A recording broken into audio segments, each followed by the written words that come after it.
damai sejahtera buat semua anak-anak Tuhan. Hari ini dengan dinyalakannya satu lilin berwarna ungu di kaki Dian yang berjumlah 7 lilin, kita mulai memasuki masa sengsara Yesus yang akan berlangsung selama 7 minggu berturut-turut menuju kematiannya. Dan secara sadar umat Tuhan mulai diingatkan tentang anugerah kasih karunia Allah yang diperhadapkan dengan dosa, kehinaan, dan kelemahan manusia. Saudara-saudaraku yang kekasih dalam kasih Tuhan kita Yesus Kristus, perikop yang berbicara tentang pengampunan ini, kita sedang berada dalam tema bersama pengampunan yang membebaskan. Pengampunan yang tanpa batas. Pengampunan yang tidak dibatasi oleh angka atau hitung-hitungan, tapi pengampunan yang berkelanjutan.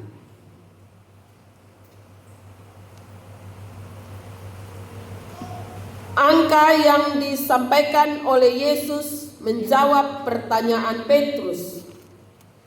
70 kali 7. Matematika jelas ya, 490 kali. Karena apa yang ditanyakan oleh Petrus ialah berbicara tentang apa yang berlangsung dalam hukum Yahudi, bahwa dalam sehari mereka boleh mengampuni orang itu sampai 7 kali. Karena itu ketika Petrus bertanya, berapa kalikah aku harus mengampuni orang? 7 kali kah? Yesus menjawab 70 kali 7. Itu berarti 490 kali. Kalau berlangsung pada satu hari, maka dalam satu hari itu setiap jamnya ada 125 kali pengampunan. Kalau dalam satu tahun, karena satu tahun kita 365 hari, maka setiap hari harus ada pengampunan. Bahkan ada 125 kali lebih. Kalau kita kurangi ya, 490 kurang 365, maka ada kelebihan 125 pengampunan. Artinya tidak ada hari, tidak ada jam tanpa pengampunan. Bahkan pada bagian yang lain Yesus sendiri mengatakan, jangan bawa amarahmu sampai matahari terbenam. Itu berarti ketika kita menolak mengampuni, maka itu mencerminkan ketidakpahaman kita akan kasih karunia Allah. Perumpamaan tentang hamba yang tidak tahu berterima kasih, tentang betapa besarnya kesalahan yang diampuni oleh tuannya, sungguh sesuatu kondisi yang sangat kontras. Perbandingan angka yang Yesus sampaikan dalam perumpamaan tersebut sangat-sangat tidak masuk akal. Karena 10.000 talenta dibandingkan dengan 100 dinar. Sedangkan 1 talenta saja berharga 6.000 dinar. Ya. Jadi saya bilang ini perbandingan pengampunan yang sangat tidak masuk akal. Ketika sang hamba itu memiliki hutang sebesar 10.000 talenta, ia diampuni oleh tuannya ketika ia memohon belas kasihan. Tetapi pada dirinya sendiri ketika ia memiliki piutang 100 dinar terhadap sesama hambanya yang lain, ia tidak melepaskan pengampunan. Saudara-saudaraku yang kekasih, perbedaan angka ini sangat besar sekali. 1 dinar itu upah 1 hari kerja. 1 dinar 1 hari kerja. Berarti temannya berhutang kepada dia 100 hari kerja karena 100 dinar. Tetapi utangnya kepada tuannya 10.000 talenta. Sedangkan 1 talenta saja adalah upah 16 sampai 20 tahun kerja. Kita bayangkan ya. Dia berhutang kepada tuannya seharga hampir kalau 10.000 talenta berarti hampir 160 tahun atau 200 tahun kerja upah. Itu dia utang kepada sang tuan. Sedangkan temannya memiliki utang kepada dia hanya 100 hari kerja. Sebuah perbandingan yang sangat mengerikan, yang jika dibawa pada kehidupan kita pada masa kini memasuki masa sengsara ini sebenarnya sebuah refleksi pribadi yang ingin disampaikan oleh Yesus. Yesus mau menyampaikan kepada Petrus dan para pendengar pada saat itu, jangan melihat dosa orang yang begitu kecil, kesalahan orang yang begitu kecil dibandingkan dengan kesalahanmu yang tidak mampu engkau bayarkan di sepanjang hidupmu kepada Allah. Saudara-saudaraku yang kekasih, tadi dalam liturgi ketika kita ada dalam pengakuan dosa, terbaca di sana, terkadang kita mengalami sesuatu yang sangat-sangat menyakitkan, yang menurut pikiran dan pemahaman kita itu adalah sesuatu yang tidak bisa kita ampuni. Tetapi membaca bagian firman Tuhan ini kepada kita diperhadapkan sebuah seruan untuk berefleksi, melihat kembali hutang-hutang kita, melihat kembali segala yang telah kita lakukan menyakiti hati Allah dengan memberontak kepadanya. Mari kita coba berhitung. Tahun ini saya memasuki usia 53 tahun. Saya tidak tahu dan tidak mampu menghitungnya. Karena jika 1 hari 24 jam itu tidak mungkin saya lolos dari sesuatu yang menyakiti hati Tuhan saya. Maka kalau menghitung sampai 53 tahun, apakah saya mampu membalasnya?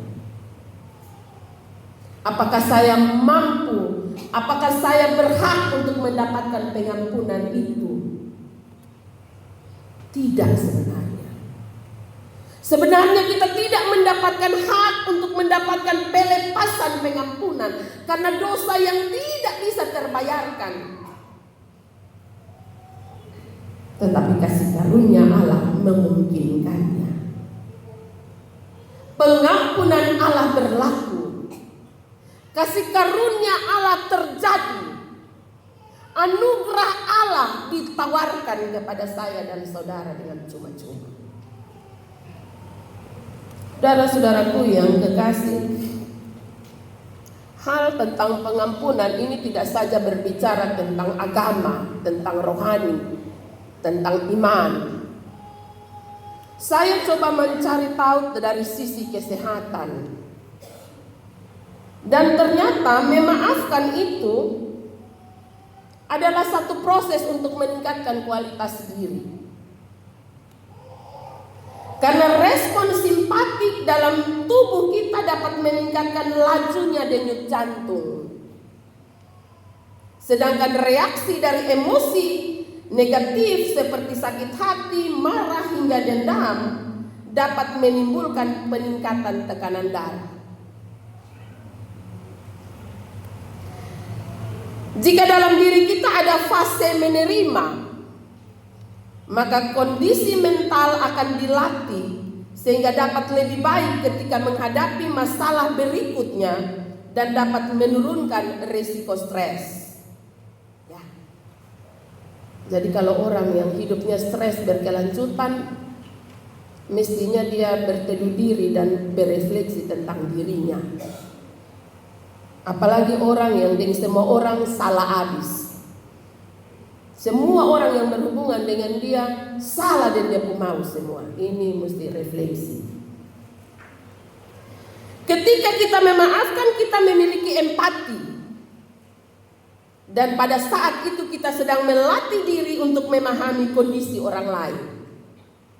Ya, ini dari sisi kesehatan. Pada tingkat tertentu, ketika seseorang memendam emosi, maka akan memicu gangguan mental. Ia bisa mengalami depresi, ia bisa mengalami gangguan kecemasan, ia bisa mengalami kesepian, ia bisa mengalami memiliki prasangka buruk dan tidak memiliki harapan. Dari sini kita dapat melihat ya, ketika kita menyayangi diri kita, kalau kotong sayang kotong pun diri, maka lepaskanlah pengampunan. Ya, sederhana ya. Kalau kotong sayang, kotong mau sehat, kotong mau hidup lama, kotong mau umur panjang, kotong mau mengalami damai sejahtera, kotong mau mengalami sukacita, keluarkan sampah dalam diri. Ya. Karena akar pahit itu ibarat sampah. Yang kotong simpan karmana pun dia pembawa busuk keluar. Lewat kata-kata, lewat sikap yang berbau sampah dalam diri kita. Jadi kalau akar pahit itu ibarat sampah, maka sebaiknya dikeluarkan. Karena baik firman Tuhan maupun secara medis telah membuktikan tentang hal ini.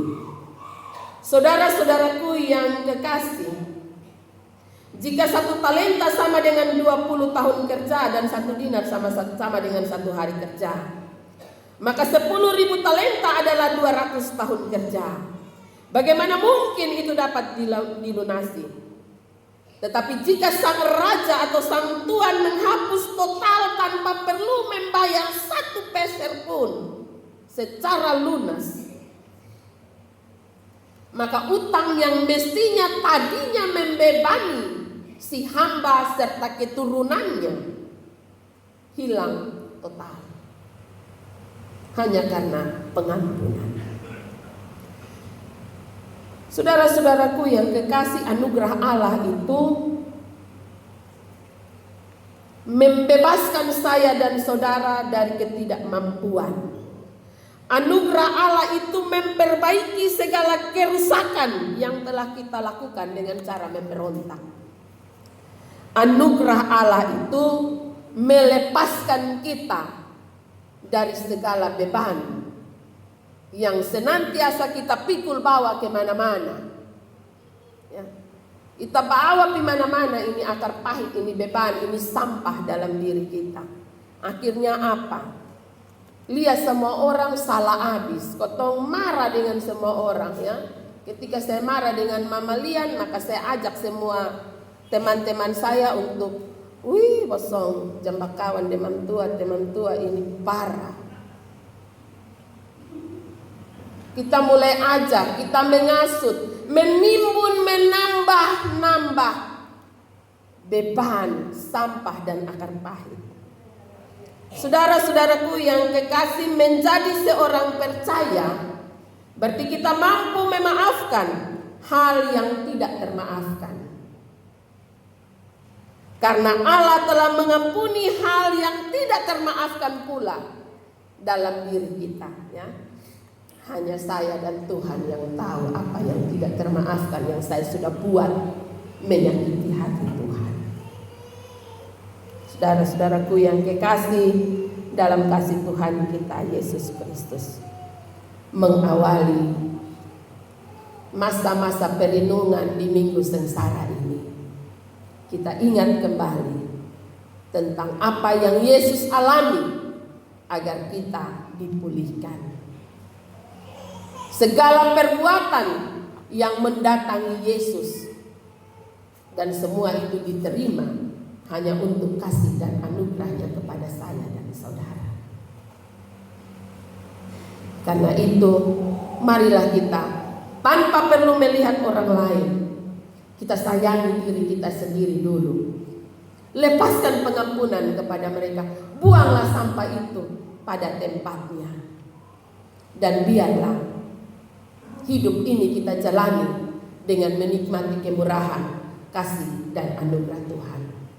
Karena dengan demikian kita dapat berjalan lepas, menjalani tahun-tahun penuh anugerah, menjalani hari-hari penuh dengan damai sejahtera.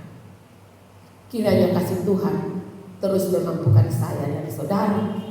Kasih Tuhan akan menolong saya dan saudara untuk berproses tentang pengampunan. Tuhan Yesus memberkati firman-Nya. Amin.